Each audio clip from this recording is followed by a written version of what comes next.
Hello and welcome to TargetNet. This is Richa and I'm your educator for UGC NET. ये series मैंने बनाई है net के उन एस्पिरेंट्स के लिए जो पेपर 1 की तैयारी कर रहे हैं और साथ ही उन बच्चों के लिए जिनका पेपर 2 मैनेजमेंट कॉमर्स या HRM है। इस सीरीज में मैंने वीकली बेसिस पे हर यूनिट को कवर करने की कोशिश की है जिससे कि जो लर्नर्स मुझे रेगुलरली फॉलो करेंगे वो हर वीक यूजीसी नेट का एक जो वॉल्यूम है या एक यूनिट है उसे कंप्लीट कर पाएंगे। So without wasting any further time let us begin today's session. तो आज से हम स्टार्ट कर रहे हैं आपकी टीचिंग एप्टीट्यूड की यूनिट जो फर्स्ट यूनिट है आपकी पेपर 1 की। बहुत ही इंटरेस्टिंग यूनिट है और बहुत सारे कॉन्सेप्ट्स हैं इसमें।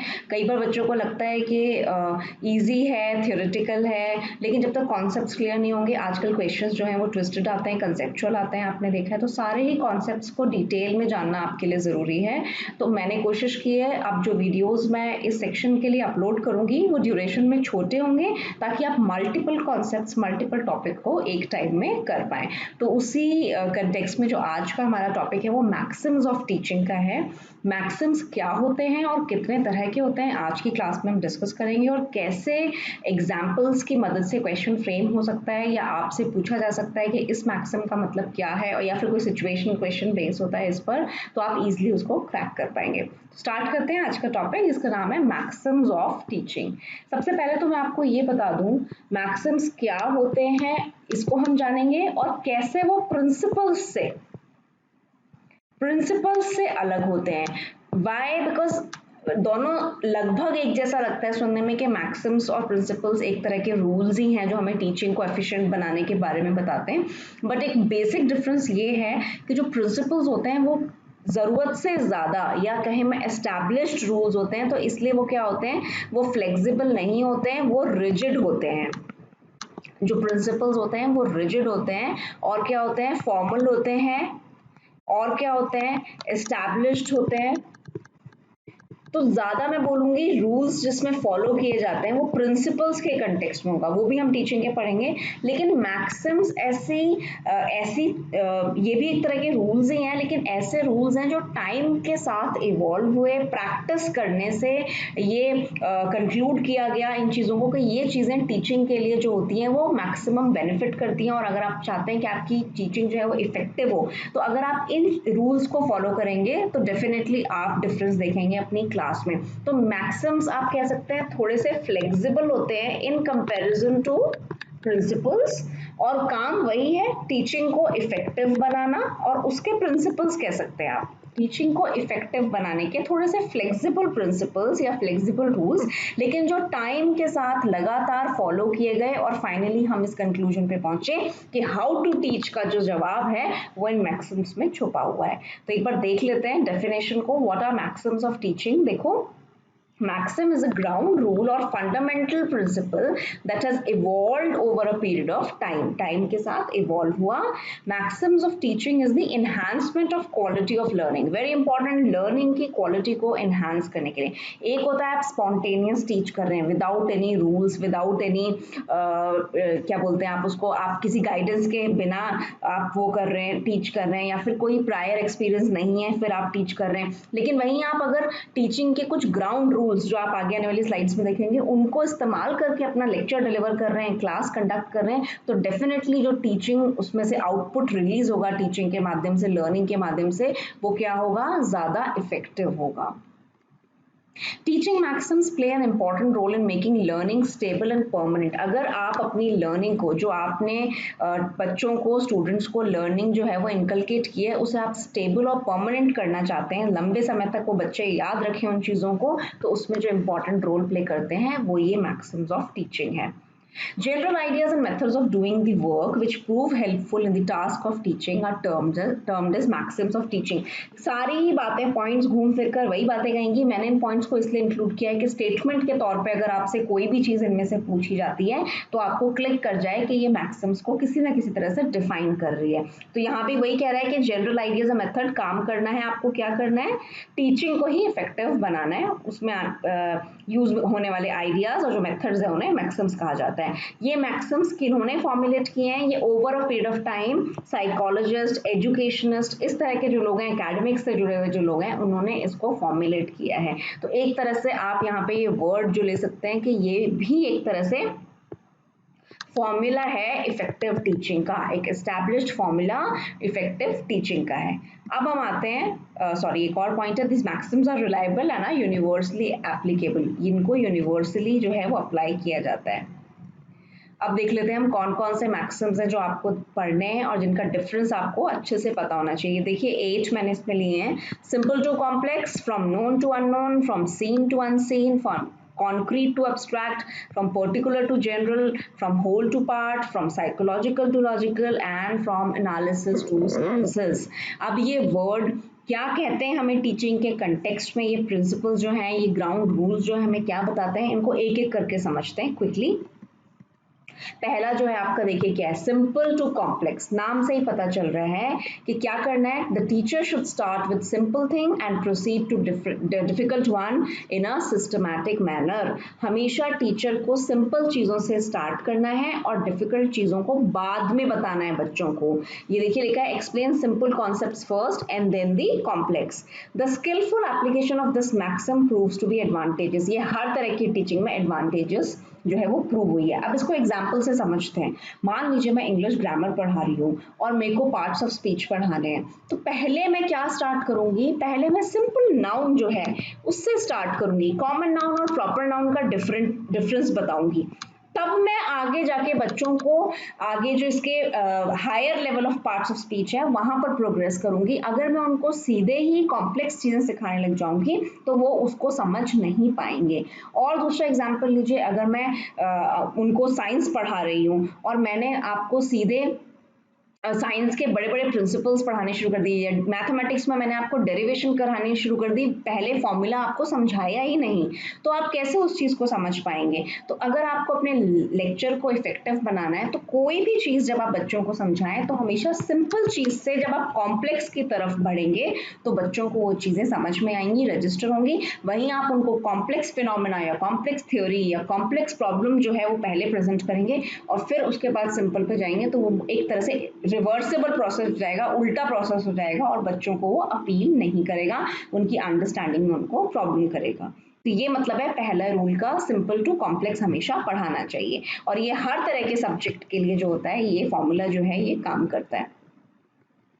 Known to unknown, very important point है ये पढ़ाई से जुड़े हुए लोगों के लिए कि नोन टू अननोन। अगर आप किसी पर्सन को, जो आपका लर्नर है या स्टूडेंट है, उसकी जो ऑलरेडी एग्जिस्टिंग नॉलेज है, ऑलरेडी एग्जिस्टिंग नॉलेज जो है उससे लेक्चर स्टार्ट करेंगे कि बताइए आपने इस टॉपिक के बारे में सुना है, या इस पर्टिकुलर प्लांट या फ्लावर के बारे में आपने सुना है, या इस ज्योग्राफिकल जोन के बारे में आपने सुना है, या इस कंट्री की इस कल्चर के बारे में आपने सुना है। तो आप क्या कर रहे हो, उससे उसकी नोन नॉलेज जो है वो कलेक्ट कर रहे हो, ये जानने के लिए कि ऑलरेडी उसको सब्जेक्ट के बारे में कितना पता है। और फिर अब आप उसे लिंक करोगे अपनी एडिशनल नॉलेज से। ये अननोन क्या है, आप उसको सब्सटीट्यूट कर रहे हो अपनी एडिशनल नॉलेज से। तो क्या होगा, बच्चा ना केवल समझेगा बल्कि उस चीज को हमेशा के लिए रजिस्टर करेगा, क्योंकि आप उसमें एक वैल्यू एडिशन कर रहे हो। आप क्या कर रहे हो, वैल्यू एडिशन। वैल्यू एडिशन आप नॉर्मली भी कर रहे हो उसे उस टॉपिक के बारे में जानकारी देकर, बट आपने क्योंकि उसके जो नोन सब्जेक्ट था या नोन नॉलेज थी उसको सप्लीमेंट किया है, तो उसको बात जो है वो बेहतर तरह से समझ में आएगी, आपका लेक्चर ज्यादा बेहतर डिलीवर होगा। एग्जाम्पल मैंने आपको बता ही दिया है, वही बात यहाँ पे लिखी हुई है, जो उसकी पुरानी लॉजिक है उसको लिंक कीजिए आप आज की जो उसकी नई नॉलेज आप उसे दे रहे हैं उसके साथ। Past experience of student should be linked to a new teaching.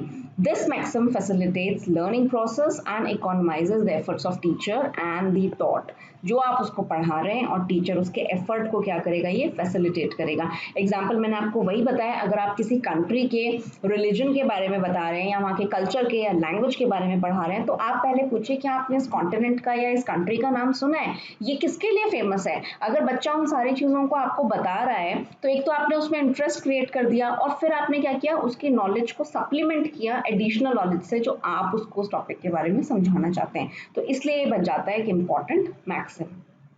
Finally, देखो in practical life situations too we follow this maxims the way we interpret things। हम क्या करते हैं रूटीन में तो हम ये करते हैं, हम घर से बाहर जा रहे हैं और हमें किसी जगह पे पहुंचना है, तो आप क्या करते हो, आपको अगर उस जगह का नाम आपने सुना हुआ है या आपको एक बेसिक नॉलेज है उस जगह के बारे में, तो आप क्या करते हो, पहले अपनी जो बेसिक नॉलेज है उसके हिसाब से उस जगह का रास्ता ढूंढने की कोशिश करते हो या वहां तक पहुंचने का कम्यूट आपको कैसे करना है वो डिसाइड करते हो, और फिर आप किसी की मदद से या आप किसी स्टेशन पे हैं, मेट्रो स्टेशन पे हैं या किसी लोगों की मदद से आप उस नॉलेज को सप्लीमेंट करते हैं कि वहां तक पहुंचने के लिए ये रूट नहीं, ये रूट ठीक रहेगा और ये जो मोड ऑफ ट्रांसपोर्टेशन है ये आपको वहां बेहतर पहुंचा पाएगा। तो हम अपनी रूटीन की चीजों में भी कैसे इंटरप्रेट करते हैं चीजों को, नोन से अननोन की तरफ। सीन टू अनसीन थोड़ा सा रिलेटेड ही है। Student should be imparted knowledge with reference to the present scenario first and then they will be able to understand the related past and future of the topic. आज की date में जो उनको दिख रहा है पहले आप उसे वैसी नॉलेज जो है वो इंट्रोड्यूस कीजिए और फिर उस टॉपिक का या उस कॉन्सेप्ट का पास्ट और फ्यूचर बताइए। आज की डेट में आप बच्चों से बात कर रहे हैं सोशल मीडिया की, तो आप पूछिए कि आप में से कितने लोग स्मार्टफोन यूज करते हैं और उस पर आपके पास कितने सोशल मीडिया के प्लेटफॉर्म हैं। तो आपने उनकी देखी हुई चीज उनसे बात की और फिर आपने उन्हें पढ़ाया कि पहले जो मास मीडिया था या मीडिया जो था उसकी किस तरह की फॉर्म्स थी, कैसे कैसे मेजर्स थे जिनसे लोग मैसेज कम्युनिकेट करते थे और लोगों तक मैसेज पहुंचता था, और फिर आपने उसकी अगेन नॉलेज को सप्लीमेंट किया कि फ्यूचर के पर्सपेक्टिव में आर्टिफिशियल इंटेलिजेंस, वर्चुअल रियलिटी, ये जो कॉन्सेप्ट आ रहे हैं ये कैसे इस चीज को आगे डेवलप कर रहे हैं, प्रोग्रेस कर रहे हैं। तो आपने क्या किया, उसको सीन से अनसीन पे आप लेके गए, जो उसको जानकारी उसने देखी हुई है अपनी आंखों से उसके आगे और पीछे की बात को फिर रिलेट किया। तो इस तरह आप अपने लेक्चर को क्या बना सकते हैं, effective. Very important, concrete to abstract, हमेशा कॉन्क्रीट से एब्स्ट्रैक्ट जो बात है उस तक बच्चों को ले जाना चाहिए। सिंपल लैंग्वेज में बात करूं अगर, तो कॉन्क्रीट का मतलब होता है बेटा ऐसे कॉन्सेप्ट्स जो कि क्या है, टेंजिबल हैं। टेंजिबल का मतलब जानते हैं आप, जिनको आप देख सकते हैं, यू कैन सी देम, जो आप सेंस ऑर्गन से उन चीजों को देख सुन महसूस कर सकते हैं। और एब्स्ट्रैक्ट कॉन्सेप्ट्स कौन से होते हैं, वो आइडियाज या फिलॉसफीज या अनटेंजिबल चीजें जिनको आप टच नहीं कर सकते, देख नहीं सकते। फॉर एग्जाम्पल मैं आपको बताऊं कि एब्स्ट्रैक्ट आइडियाज होते हैं जैसे कि आपका मॉरल कैरेक्टर, आप कितने हम्बल हैं, आप कितने पोलाइट हैं, आप कितने ज़्यादा ऑनेस्ट हैं, ये क्या है, ऐसे कॉन्सेप्ट है जो आप देख या सुन सकते हैं नहीं, लेकिन इनके बारे में भी पढ़ाया जाता है, इनके बारे में फिलोसफीज हैं, इनके बारे में भी चीज़ें प्रूव हुई हैं और ये टाइम के साथ प्रोग्रेस हुए हैं ये कॉन्सेप्ट, और आपको इनके बारे में कंटेंट भी मिल जाएगा। लेकिन बच्चों को पहले फिलोसफिकल बातें या जिनको आप देख सुन समझ नहीं सकते वो बताने की बजाय आप कॉन्क्रीट चीज़ें बताइए जो उनके सामने हो। फॉर एग्जाम्पल अगर आप मैथमेटिक्स पढ़ा रहे हैं तो आप बच्चों को मॉडल्स की फॉर्म में या इक्वेशंस की फॉर्म में या फ्लो चार्ट से जो चीज वो देख रहे हैं इसको डेरिवेशन के लिए, वो चीजें पहले बताएं, फिलोसफिकल चीजें जो हैं वो बाद में लेकर जाएं उन पे। तो इस तरह से आप क्या कर पाएंगे, बच्चे जो चीज को बेहतर समझ पाएंगे। ये देखो यहीं पे लिखा हुआ है कॉन्क्रीट कॉन्सेप्ट्स कौन से होते हैं और एब्स्ट्रैक्ट जो कॉन्सेप्ट होते हैं वो कौन से होते हैं। तो तरीका क्या कहता है, maxim always proceed from concrete concepts to abstract बातें जो आप नहीं देख सकते उन चीजों के बारे में, फिलोसफिकल आइडियाज की तरफ आप बाद में पढ़ाएं, पहले जो कॉन्सेप्ट आप बच्चा देख सुन समझ सकता है पहले उस चीज से स्टार्ट कीजिए। Particular to general, very important, research में आप इस चीज को डिटेल में पढ़ेंगे बट फिर भी हम यहाँ पे एक बार पढ़ लेते हैं और मैं आपको समझाऊंगी भी अच्छे से। पर्टिकुलर टू जनरल टीचिंग का जो प्रोसेस है, इस प्रोसेस को जो ये पर्टिकुलर टू जनरल होता है इसको बोला जाता है इंडक्टिव। क्या बोला जाता है, इंडक्टिव प्रोसेस। और जो इसका ऑपोजिट होता है इसको हम इस तरह से लिखते हैं, देखिए, specific to general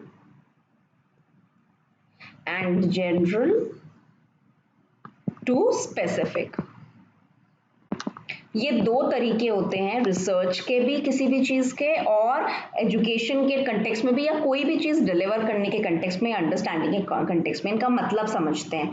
general to specific जो होता है उसका मतलब होता है, इसे टॉप डाउन अप्रोच भी कहा जाता है, क्या कहा जाता है, टॉप डाउन अप्रोच। इसका मतलब होता है कि पहले एस्टैब्लिश्ड फैक्ट्स, थ्योरीज जो हैं, जो जनरल प्रिंसिपल्स हैं, उनसे आप क्या कर रहे हो, deduce. That is why it is called as deductive approach.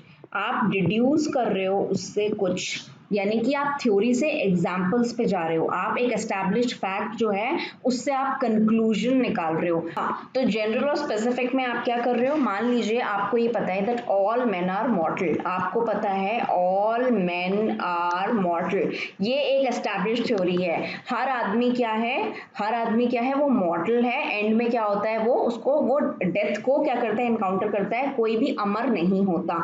तो all men are mortal, mortal is a general fact. अब इस जनरल फैक्ट से आप क्या डिड्यूस कर सकते हो, if all men are mortal that means that is an established thing, that means कि मैं भी मॉर्टल हूं और आप भी मॉर्टल हैं। तो आपने क्या किया, एक जनरल बात से एक स्पेसिफिक कंक्लूजन निकाला, थ्योरी की मदद से आपने एक एग्जाम्पल निकाला, एक कंक्लूजन निकाला।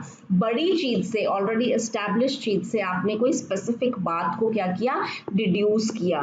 तो इसे बोला जाता है टॉप डाउन अप्रोच, इसे बोला जाता है डिडक्टिव रीजनिंग। इसको आप डिटेल में रीजनिंग और रिसर्च में पढ़ेंगे। अभी के लिए टीचिंग में इसके बारे में समझते हैं कि टीचिंग क्या है, इसका रिवर्स प्रोसेस है, और इसके रिवर्स प्रोसेस का नाम है इंडक्टिव। क्या नाम है, इंडक्टिव प्रोसेस। इंडक्टिव का मतलब है कि आप क्या कर रहे हो, आप पहले स्पेसिफिक, जो आपकी स्पेसिफिक एग्जाम्पल्स हैं, यानी आप पहले छोटे छोटे छोटे छोटे एग्जाम्पल दे रहे हो, और उस एग्जाम्पल से फाइनली क्या कर रहे हो, बड़ी चीज को कंक्लूड कर रहे हो। क्या कर रहे हो, बड़ी चीज को कंक्लूड कर रहे हो, इंड्यूस कर रहे हो। जैसे कि फॉर एग्जाम्पल आपने ये बात बोली कि इस साल इस कॉलेज में मैथ्स के टीचर बहुत अच्छे हैं। अब फिर दूसरी बात आपने अपने उसमें मेंशन की कि पिछले साल भी इस कॉलेज में मैथ्स के टीचर बहुत अच्छे थे, उससे पिछले साल भी मैथ्स के टीचर इस इंस्टीट्यूट में बहुत अच्छे थे। ये तीनों बातें क्या थी, स्पेसिफिक बातें थी उस इंस्टीट्यूट को लेकर, और ये प्रूव हो गई, यानी कि ये सच हुई कि भाई ऐसा ही हुआ है कि 3 साल से, इस साल भी मैथ्स के टीचर अच्छे थे, पिछले साल भी मैथ्स के टीचर अच्छे थे, उससे पिछले भी। तो आपने ये कंक्लूड किया इन एग्जाम्पल, स्पेसिफिक एग्जाम्पल्स की मदद से आपने ये प्रूव किया कि इसका मतलब ये है कि इस इंस्टीट्यूट में, जो एक्स इंस्टीट्यूट है, उसमें मैथ्स के सारे टीचर्स ही अच्छे होते हैं। यानी कि मैथमेटिक्स ऐसा सब्जेक्ट है जहाँ पे हर बार यहाँ पे अच्छे टीचर्स जो हैं वो पढ़ाते हैं। तो आपने क्या किया, एग्जाम्पल से आप थ्योरी पर आए। बच्चों को पढ़ाते टाइम भी हमें यही फंडा जो है वो यूज करना पड़ता है, और यही प्रिंसिपल जो है वो ये मैक्सिमम कहता है कि always go from particular to general, always try and give specific examples and then conclude, then take your students to a established theory और प्रिंसिपल। इसीलिए जो टीचिंग है, अगर क्वेश्चन आपसे पूछा जाता है कि इंडक्टिव प्रोसेस है या डिडक्टिव, तो आपका एग्जाम नाम होगा इंडक्टिव प्रोसेस है, और इसमें बॉटम डाउन अप्रोच होती है, बॉटम डाउन अप्रोच। आप टॉप डाउन थी, बॉटम डाउन ये है, जनरल यहाँ था, स्पेसिफिक यहाँ था, तो आप स्पेसिफिक से जनरल जा रहे हो, that means it becomes bottom up approach. बहुत सारा लिख दिया मैंने स्लाइड पे, बात वही है, student should be presented with the example first and then the general laws. Such an approach is inductive in nature and that is why teaching is an inductive process. आगे देखते हैं, whole to part, very important. जो साल्ट philosophy ये कहती है, यहाँ लिखा भी हुआ है कि आप जब किसी चीज को देखते हैं तो आप एज अ होल उस चीज को पहले देखते हो और फिर उसके सब पार्ट्स देखते हो। फॉर एग्जाम्पल, अगर मैं बच्चों को बाहर लेकर जाऊं और बोलूं एक ट्री की तरफ पॉइंट करके कि बताइए आपको क्या दिख रहा है, तो शायद ही कोई बच्चा होगा जो ये आंसर करेगा that I am seeing branches, few branches of this tree, I'm looking at the fruits and I'm looking at the stem of the tree।